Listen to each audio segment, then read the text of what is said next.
नमस्कार. वेड अनामिक अंतरीचे या माझ्या यूट्यूब चॅनलमध्ये आपल्या सर्वांचं मनापासून स्वागत. आज आपण ऐकूयात माझी दुसरी कथा, जिचे नाव आहे हरवलेली. आदितने मोठ्या आनंदानं घराची बेल वाजवली. ऑफिसच्या कामासाठी तो हैदराबादला गेला होता 4 दिवसासाठी. काम लवकर संपलं होतं आणि उद्याच्या ऐवजी आज येऊन मीराला, त्याच्या बायकोला, त्याला सरप्राईज द्यायचं होतं. तिच्या चेहऱ्यावरचा आनंद पाहायचा होता. कारणही तसंच होतं. मीराला दिवस गेले होते आणि आज 4 महिने पूर्ण झाले होते तिला.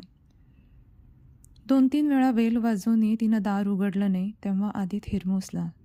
झोपली असेल का बाहेर गेली असेल वॉकला, विचार करत स्वतःकडच्या किल्लीनं त्यानं दार उघडलं. मीरा, मीरा आवाज देत त्यानं बेडरूम, बाथरूम सगळीकडं चेक केलं. गच्चीवर पण जाऊन आलं. ऑफिसमधूनच आली नाही की काय? पण बाहेर तिची गाडी दिसली होती, म्हणजे आली ऑफिसमधून नक्कीच.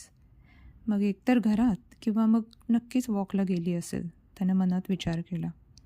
कॉल करून बघू शकतो की. कधीकधी आपण फार मूर्खासारखं वागतो असं त्याला वाटलं. त्यानं तिच्या मोबाईलवर कॉल केला. ओ पालनहारे निर्गुण और न्यारे, तिची रिंगटोन वाजली. मोबाईल घरीच सोफ्यावर पडला होता आणि तिथेच वाजत होता. मोबाईल घरी ठेवून कुठं बरं गेली असेल यावेळी? मी येणार माहीत नसलं तरी माझा कॉल येईल एवढं तरी माहीत असतं की तिला. जाऊ दे, उगीच मूड घालवून घ्यायला नको. गेली असेल इथंच कुठंतरी.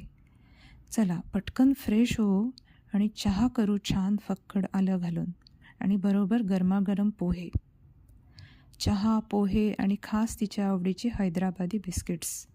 मॅडम बघून खुश होतील एकदम, विचार करून तो स्वतःवरच खुश झाला. बॅग अनपॅक करून कपडे चेंज करून तो पटकन फ्रेश झाला. किचनमध्ये आला. किचन नेहमीसारखंच लख्ख होतं. सगळ्या गोष्टी घासून पुसून नेहमीसारख्याच जागेवर होत्या. त्याला एकदम तिचं कौतुक वाटलं. ऑफिसमध्ये कितीही काम असलं तरी घरातल्या सगळ्या गोष्टी जिथल्या तिथं ठेवण्याची तिची सवय त्याला फार आवडायची. कधीकधी थोडी त्रासदायकही व्हायची म्हणा. तिला कधीही त्यानं कुठल्याही कारणानं कोणावर चिडलेलं पाहिलं नव्हतं. खरं तर यात विचित्र काय आहे नाही का? पण त्याला मात्र ते विचित्र वाटत असे. माणूस म्हटलं की कसं थोडी आरडाओरड, चिडचिड होतेच की. पण मीरा अबोलच आहे म्हणा थोडी. मदतीला मात्र कायम तत्पर. डाळीचं पीठ असो, दाण्याचं कूट, विरजणाला दही, अडीनिडीला एखादी दुधाची पिशवी, याची द्रौपदीसारखी अक्षय थाळी असते तिच्याकडं. त्यामुळं रोज कोणी ना कोणी दार वाजवायला येतं आणि प्रत्येकाचं किती हसून स्वागत करते ही. एकीकडं त्यानं चहा ठेवला. तिला आवडतात म्हणून पोहेही केले जमतील तसे. प्लेट्समध्ये बिस्किट्स काढून ठेवले. सगळी तयारी करून मागचं आवरून तो तिची वाट बघू लागला. अंधार पडायची वेळ झाली तरी तिचा पत्ता नव्हता. तेव्हा त्याला थोडी काळजी वाटायला लागली आणि थोडा रागही आला खरं तर. अशा अवस्थेत अशा वेळी न कळवता बाहेर फिरायचं म्हणजे काय? पायात चपला सरकावून तो बाहेर पडला तिला शोधायला. त्यांचं घर रो हाऊस कॉलनीच्या अगदी कडेला होतं आणि इंटरनल रोडवर ती वॉक करायची रोज संध्याकाळी. त्या रोडवरून आधी पूर्ण कॉलनी फिरून आला. शेजारच्या ओळखीपाळखीच्या घरामध्ये त्यानं चौकशी केली, पण तिला आज कुणीच वॉकला गेलेलं पाहिलं नव्हतं. इनफॅक्ट सकाळपासूनच पाहिलं नव्हतं. सकाळी तर ती ऑफिसलाच जाते, कोण बघेल म्हणा.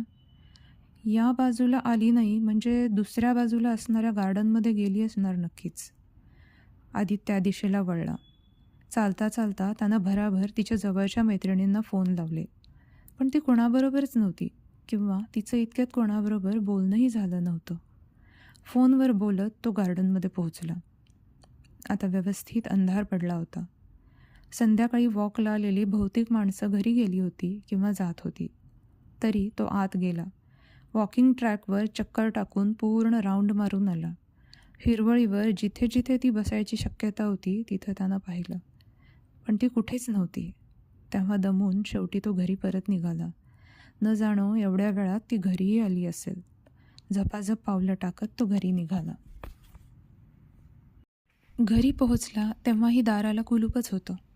आता मात्र तो घाबरला. दवाखान्यात तर गेली नसेल ना?